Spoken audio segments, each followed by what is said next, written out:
What if I told you the biggest obstacle between you and your dreams isn't time, isn't money, it's not knowledge. It's the 6 inches between your ears.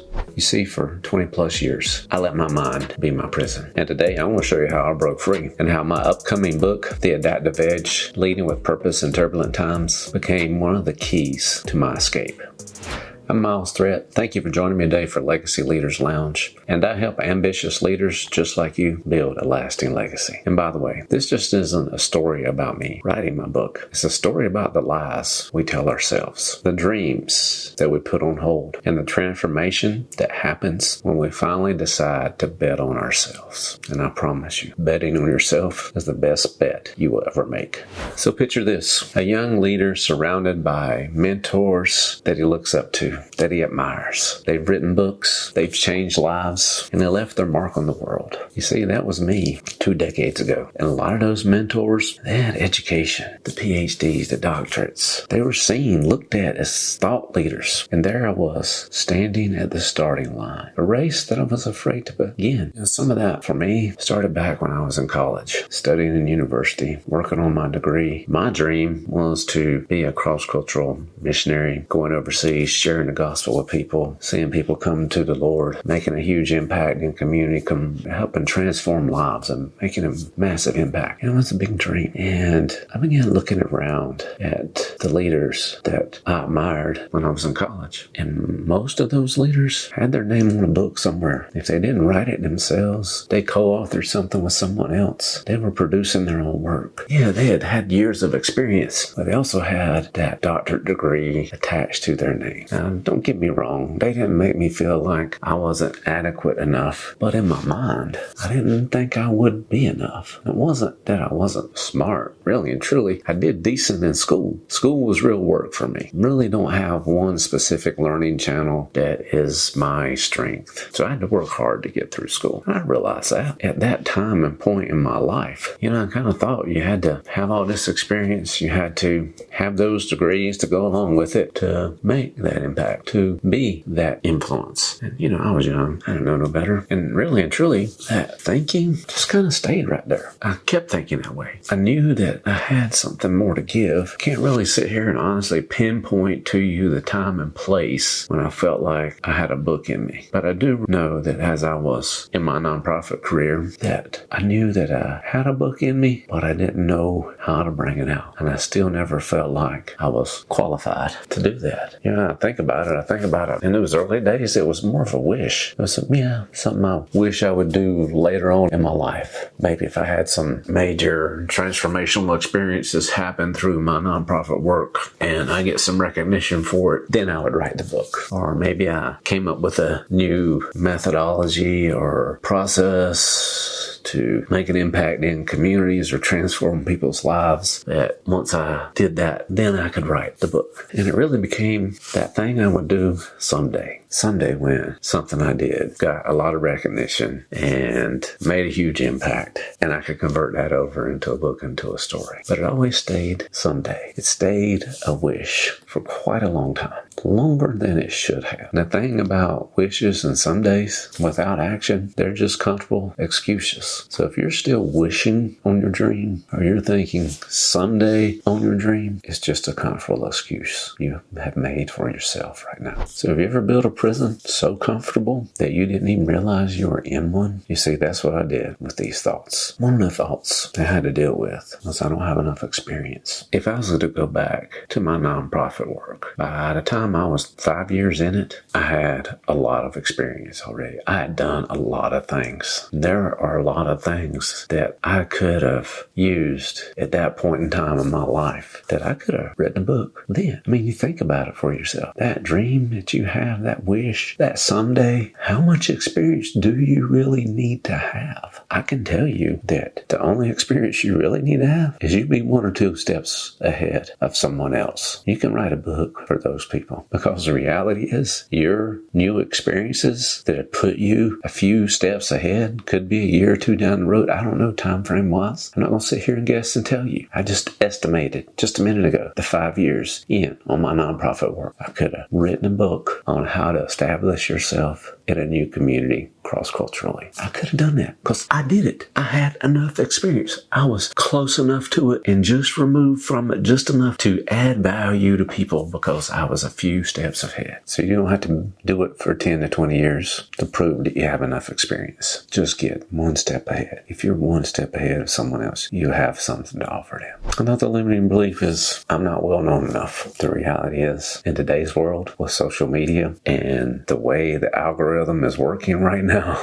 you don't have to be well known. You really just need some good marketing skills. You could pay somebody for that to help you with that. A name and recognition, that's great. That's helpful. But I'm not well known enough. I really don't have a huge following really on social media. I don't have no massive hundreds of thousands or millions of people following me. But really and truly, with the way the algorithm's working today, you don't need that. And two, really and truly, you just need a few hundred people that are raving fans. You get a few hundred people that are raving fans and they like your content, they like what you do, your book or whatever you do makes an impact. Before long, you're going to become known to a lot of other people. And really and truly, it just takes making an impact on a few people and then they have a positive experience and the next thing you know, they're sharing it with their friends and family. And then, hey, it kind of grows from there. But just because you don't think you're well known enough or you don't have a big enough following, that's BS. Don't let that hold you back. Now is the best time for you to stop wishing, stop thinking about someday, and take action on your dream.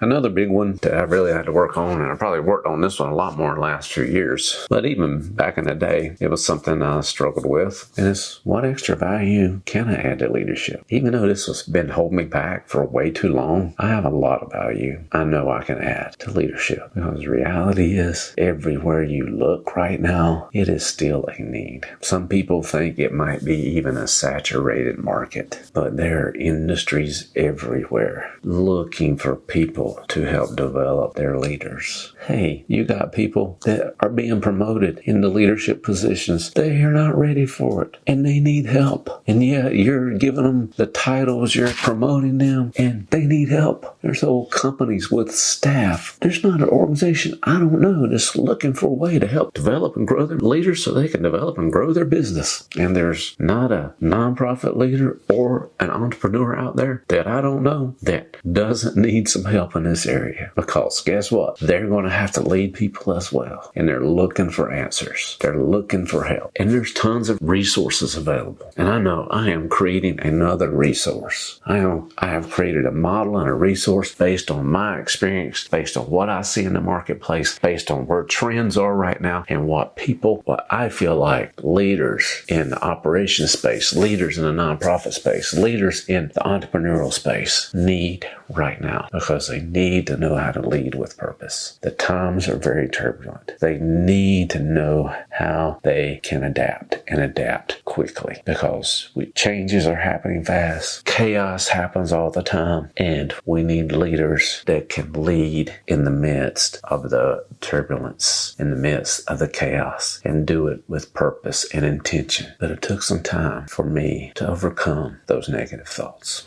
Then something happened that would shatter these mental walls forever. The moment that changed everything wasn't when I picked up the pen and paper to start writing a book. It was when I started investing in myself. About 4 or 5 years ago, I decided to invest in myself in a coaching mastermind to grow my own coaching business. Now, I had all the training and been doing coaching for several years in the corporate world, had the certifications, but I've never tried to make it my own business. And that was another dream of mine that was no longer a wish, no longer was a someday. I finally went all in and paid for a high-ticket mastermind to help me start my own coaching business. And it was because of that investment that I began to make a mindset shift for myself. See, that mindset of I don't have enough experience went away when I joined that mastermind and began to see that I was around people that I had already more experience than them, and that I had value to add, and that I could do my own thing. Every one of the people that I paid money to participate in these masterminds, they had books. They were people in the group, either in the process of writing books, or already written a book, or planning to write a book. And I realized I had more experience than a lot of them. And so that mindset of I don't have enough experience went away, because I had plenty of experience. And because of doing those things, I learned that, hey, you really just need to be one step ahead. You can add value to people. You have something that you can help someone with. And because being a part of those masterminds and that mindset and thinking that I'm not well known enough, the fact that I was able to know them, know about their mastermind, participate in it because of social media made me more aware. And I became more and more aware, hey, I can become known and reach people through social media just like they did. Might mean I have to pay for advertisement, might happen organically. Either way, I can become known. And really and truly through those experiences, I realized that, hey, all you need is a couple raving fans that like your material and connect with you, and they will help you spread your message.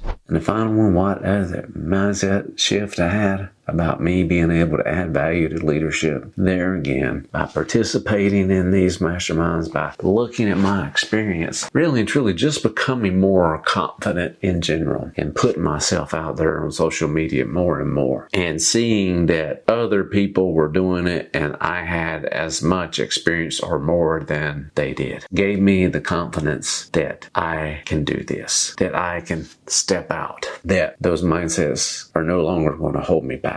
And by seeing some of those other people take their ideas and put it out there in the world in a book and see them be successful at it and get known for it and grow a business because of it, helped me realize that I am more than capable of doing it myself. See, it wasn't just the confidence. It helped me get clarity on what I had to offer. So this book, The Adaptive Edge, isn't just paper and ink. It's proof that when you change your mindset, you change your life. You see, the ADAPT model that I've developed for the book, The Adaptive Edge, Leading with Purpose in Turbulent Times, it came through my diverse experience from working cross-culturally to working in the operations space. See the needs of organization leaders that they have right now, especially with the millennial and Gen Z generations in the workforce and these leaders themselves looking for mentors, looking for authentic leaders to speak in their lives and help them develop and grow. It was through my experiences that this model began to take shape and form. It has become my message. It has become the way that I see leadership. I have seen it be successful and see that the trend of where it's going right now and where it's going to help our future leaders. And as I began to think through it and just continuing to see the struggles and see the need, it put in me a desire to put it out there to the world. And as I began to develop the framework and define it out, and it began to take more shape and form, it actually develop a life of its own. And as it developed a life of its own, I saw how my journey fit into the message as well, and how I can use my own experience to help others. And it's through that my desire to share my experience to help shape others that now I want to share that transformation with you. If you're standing where I stood, knowing you have more to offer the world, but feeling held back, this book is your sign. This is your moment to move from wishing to reality. And if you're ready to move from wishing to reality, in the description below, I have a link where you can pre-register for your copy of The Adaptive Edge, Leading with Purpose in Turbulent Times. The first 100 people who pre-register for the book will receive exclusive access to the Adaptive Edge private community, where we'll be sharing behind-the-scene insights and strategies that didn't make it into the book. Don't let your dreams sit in that someday category like I did. Take action now. Your legacy is waiting. I'm Miles Threat. Thank you for joining me today for Legacy Leaders Lounge. Remember, difference between a wish and reality isn't time, it's decision. Make yours today.